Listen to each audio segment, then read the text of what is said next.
right? Our app is called Collyst. This is a sprint review 2. Our team is Christopher Bruno, Custer Gilchrist, Anthony Lamarck, and Daniel Pinto. Here we have our challenge statement and our solution. The challenge statement category was teacher and student resources. The specific challenge was helping students manage tasks and integrating them into a day-to-day plan. Scheduling isn't usually the focus of students, so we wanted to make an app that would help them manage their time so that they could explore new social and career opportunities without having to focus so much on scheduling. The solution is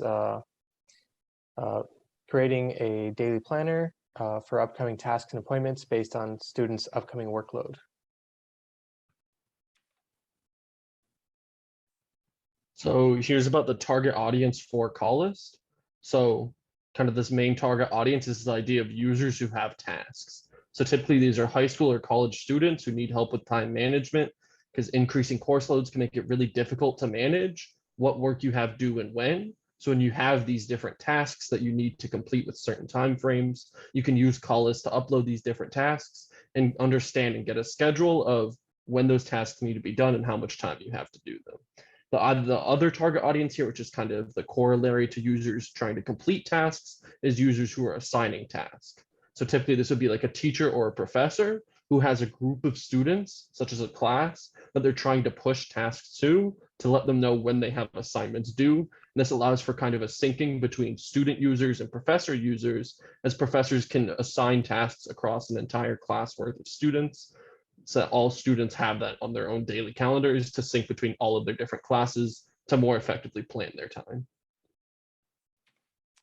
And as far as technical debt or stretch goals, technical debt in our application, we ran into a lot of issues working with state and drilling props and managing data, moving it through our application as we tried to make reusable components for tasks and appointments. So using something as a global centralized state source such as Redux would have been something we would want to look into the future, and then avoid drilling props, especially to make development easier to where we're not constantly looking around between 4 different files trying to find the origin of a property or a function that's being called by our front-end application.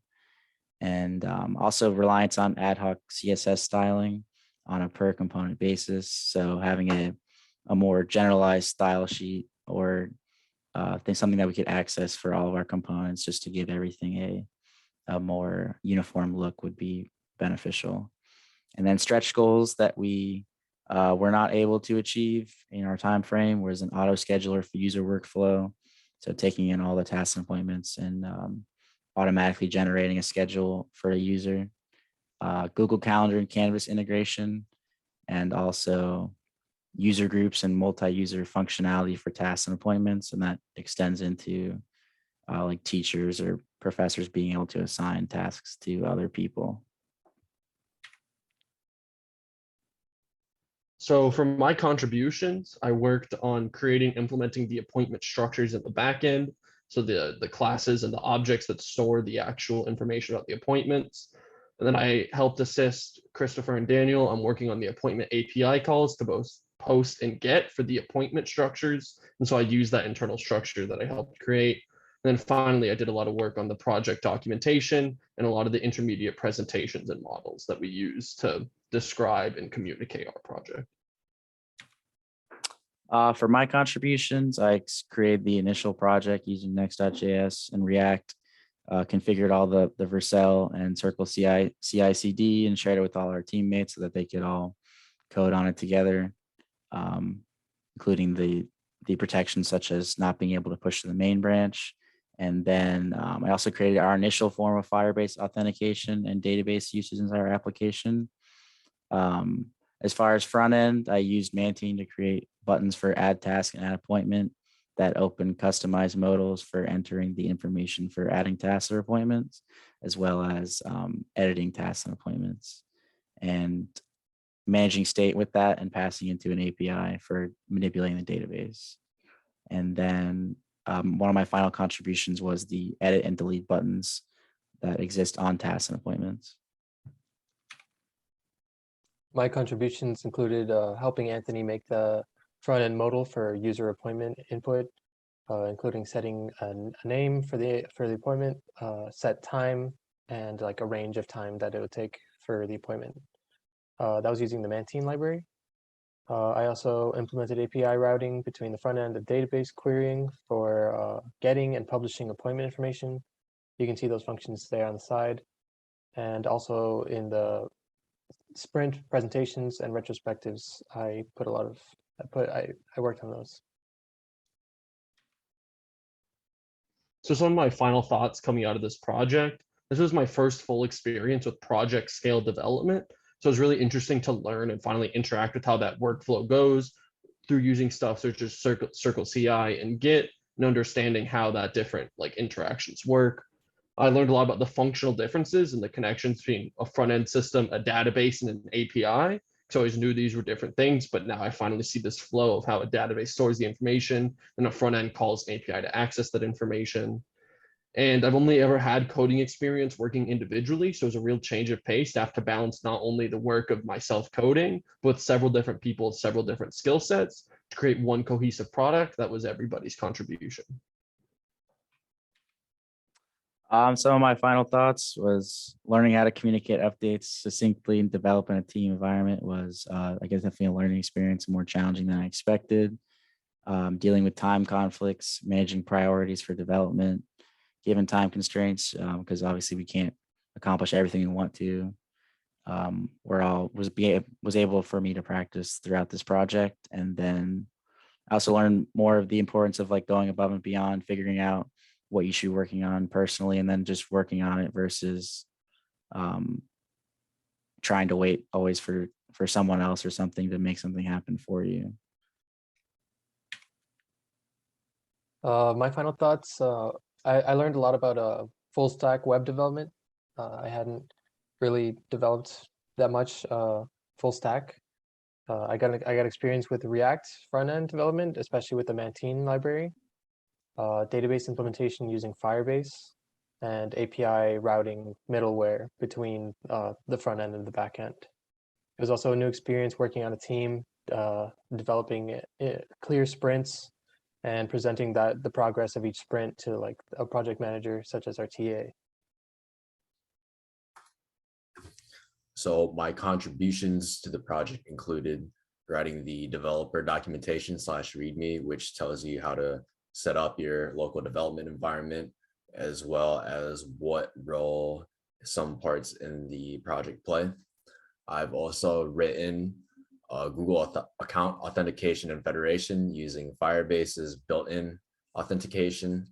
I've also written the tasks API to create a middleman between the client and database so that we can develop on both the API and the front end at the same time without having to deal with development conflicts in Git. I've also written a few front-end components using the Mantine library, including the task component, as well as the appointment components and the front page.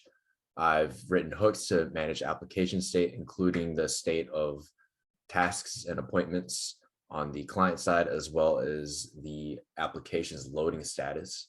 And I've also handled styling, including the application icon and loading spinner.